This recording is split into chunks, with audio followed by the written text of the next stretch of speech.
The sun is shining and it's Cheltenham Eve, everybody! I am Pete, also known as Risk for Rewards on Twitter. We're now at over 5,000 followers. So welcome to all the new guys and girls, and hello to everyone who's been following and stuck with me for a good while now. This is a bit of an off-the-cuff video just because we're buzzing, ready for the week. I'm going to run through tomorrow's selections off the top of my head. Supreme Novice. As I've already said, the first four in the market, I'll be disappointed. I know you've got Mighty Potter, who's blatantly going to run a steady race, but I'd hope he'd be running into places. Constitution Hill, the little sleepy animal, I think he'll be fine tomorrow. He's going to get the race round to suit, and if he's good enough. My only question is, I always question what Nickies find off the bridle until they're asked. You look at the Spirit Sun and Sprinter Sacre days, they were very good horses going forward, but they just weren't sure what was going on when it came to the Supreme on the big ask, and they got done by Alpha off. So, but wouldn't put anyone off. Constitution Hill. Going on to John Bon. John Bon, best form going into a race. And I think he gets a lot of stick just because of his connections, but those connections only enhance his claims, in my opinion. He's got the best form in the race, but I question whether he will be as good as some of the others going forward. And also your query would be how buzzy he gets beforehand. But again, wouldn't put you off John Bon. And then Kilcroot. Yeah, Kilcroot would have gone into this probably like an even money favourite if he'd done the things that Sir Gerhard's done. But he had a few blots at the early start and then bounced back. And the fact that Mullins was so happy and just said, Supreme, let's go, says that I wouldn't write him off for 8-1 or 9-1, whatever he is now. And then finally brings me on to Dysart Dynamo. I think his chance will be, you'll know your fate if he can keep a lid on himself, both in the paddock and going down to the start. But you hear from quite a few people connected to the yard, and they think it's not going to be a problem. You just don't want to see him anywhere near as buzzy as he was at the Punchestown bumper last year. So those would be the four that I'd expect to be finished. And those that are on anti-post prices, obviously we don't really need to worry about which one of the four, hopefully. But at the same time, if I was pushing to one, hopefully the lid will stay on both John Bon and Dysart Dynamo. The Dysart Dynamo would be the one for me. The Arkle could not be any more wide open. If you told me that none of the 3-1 shots at the start placed, I would not be shocked at all. I mean, I started looking down the thing and looked at Magic Days, and I thought, yeah, I can't see anywhere where the form ties in. The Mare's Novice Hurdle last year, that was a massive run, but bar that, her form's well below what they've achieved, well, most of the other runners. So, but there's a reason horses get supplemented and thrown in that would have been in a Grand Annual, because they see the chance to smell blood. So I wouldn't be surprised to see any result in that. But at the same time, Edwardstone reminds me of Appreciator last year when he was a 7-year-old. Everyone wants to knock him, but he's got the best form. I mean, if you've got 3-1 shots, then why not just back the best one, the one with the best form? And if he proves it on the day, he proves it on the day. None of these are Group 1 hurdlers. He was the best hurdler, and he's now could be potentially be the best novice chaser. So whilst it's not a strong, and I would not advise anyone diving in on this, and if you want to swing, go for it. Yeah, Edwardstone would be the pick, and I wouldn't forget Rivière de Tel. I really like her, and I like Horton Colour, but that 5-year-old stat just, it concerns me, and Horton Colour coming off a fall also would concern me, but it is Willie Mullins, so who knows. Right, what race do we have next off the top of my head? Ultima, love Ben Dundee. Not him specifically as a horse, but I like the form line. Obviously the Schoolboy Hours winning that race, Ben Dundee finishing second, which then you're looking behind, you've got the likes of, well, Brayside's not the best, but Deaf Duty was in behind. I can't remember off the top of my head, it was a 3rd, 4th, 5th, 6th, 7th, all the way back. They've all gone on to much better things, Champagne Platinum. So that the form is solid, but the Irish stats are not great. So whilst he'll be a bet, obviously it is the Ultima as well, 24 runners, nothing crazy. Who have we got next? T-Clipper, yep. I'm banking that he remains well handicapped. Only 3 runs. First run out, he was very good, bolting up. The next 2, he stepped up into graded company. Last seen out at Kempton in the Quarto Star. Finishing, he didn't finish well at all, but he's had the whole works, the whole MOT. 3-month break, cheek pieces applied. The stats are brilliant for horses in first-time headgear. So he's good to go. And then Jericholt Roque. He just looks a horse that's very well handicapped. He's one of those that keeps coming second, and people will say, oh, he's only coming second, so he can't win a race. Well, David Pipe's got a great record, and he's the leading trainer in this, so he'll know what he's got. And they could have gone to the Midlands National, which is next Saturday, with their well handicapped horse, and they've chosen to come to this pot instead. So he's squeaked in, but it does mean that he's out of the handicap, so he's having to carry £4 more, which isn't the greatest, but at the same time, I think he has a good chance, and he's a strong traveller as well. And I mean, yeah, there's 24 runners, but there's plenty in there that you'd say you wouldn't fancy your chances, and they place all the way down to 6 or 7. So, and he loves coming second. On to the Champion Hurdale. Yep, understand the claims to appreciate it. I don't have to labour on to all of that. It's the fact the downside would be Supreme runners do not have a good record in the race. It doesn't matter how well they've won the Supreme, they just don't have a good record in the race.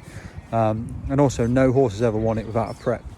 But saying that, obviously, he's been laboured as the second, the biggest danger to Honeysuckle, and it's because he hasn't met her.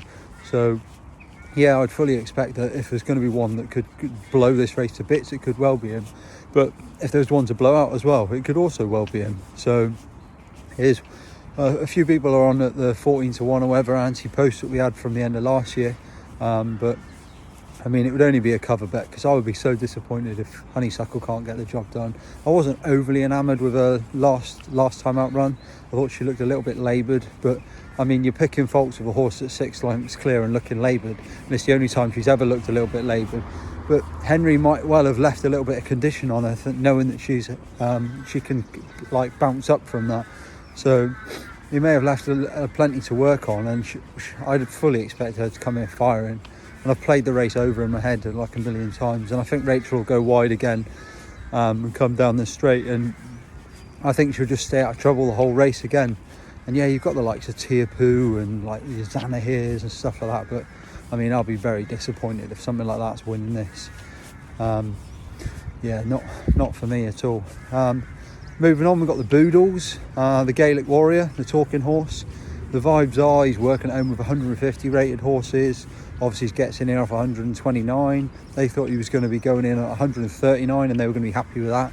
So it sounds like there was an error in the handicap system. So the fact that he's got £10 extra, and they already thought he'd be well in, says that he's going to be very well in. They also get the winner of, if they run him here and he doesn't win, then he remains a novice. So they've got the option of going wherever they want with him. So it's a win-win for the connections, really. I don't think they'll be too disheartened. But the vibes, the way you hear from it, it sounds like they're fully expecting this horse to be the real deal. But you have got the inexperience, the bustling race and all that. But I would not be surprised if Mullins has these sort of little race setups at home. They do very similar, so it'll just be the 70,000 crowd, how he handles that. But I expect him to go close, and I know people are saying, 2 to 1, blah, blah, blah. I'd expect him to be 3 to 1, 7 to 2, 4 to 1 or whatever on the morning of the thing, and then get back in. So you might well get your chance there. And the tide turns. This is really solid form. This is proper sneaky Potemps, Gordon Elliott stuff. If you look at, he beat on a debut, he beat HMS Seahorse. Just a comprehensive victory, job done from the front, nice and easy. But then second and third time out, they were proper sneaky runs. Second behind Vauban and Phil Dorr, he travelled like a dream all the way around, coming around to the bend, and he was travelling as well as both of those. And then I don't know whether it's inexperience or the other two just peeled away a little bit, and he ended up just in amongst Ilite Tom of Willie Mullins, who many fancy for the Triumph, and they ended up in a little bit of a mess, and he wasn't given a hard time. But I just think that day they were just teaching him how to travel at that sort of pace, because if you can travel at that sort of pace with Triumph horses, when it comes to the Boodles, he's really not going to, he shouldn't be struggling, providing he's got a good weight for it. And then next time out, Jesus, it was like a Potemps qualifier trying to get into fourth. Like, they came round to the final thing, Tia Poo shot clear, and it was like brilliant, but that wasn't enough for Jack Kennedy. He knew he needed to become behind the other horses in the race. So he's looking across thinking, come on guys, hurry up. And he was still travelling, and he's waiting and waiting for other horses to pick up and go on. And he comes to the second last, and he literally just fumbles over it. And eventually, the camera's going that far away with Tia Poo, you eventually can't see how much he's not trying. And he just glides into fourth. So, I mean, he's not like massively well handicapped, but he's got a mark that they obviously think he can work from. And with Elliott, I think Elliot's king of the juveniles, with obviously the likes of Phil Dorr and Pied Piper. I think this horse has got to go close, and they'll know exactly what they've got at home. What do we have after that? It's one before the cross country. Not cross country, National Hunt. Right, well, the National Hunt, Run Wild Fred for me.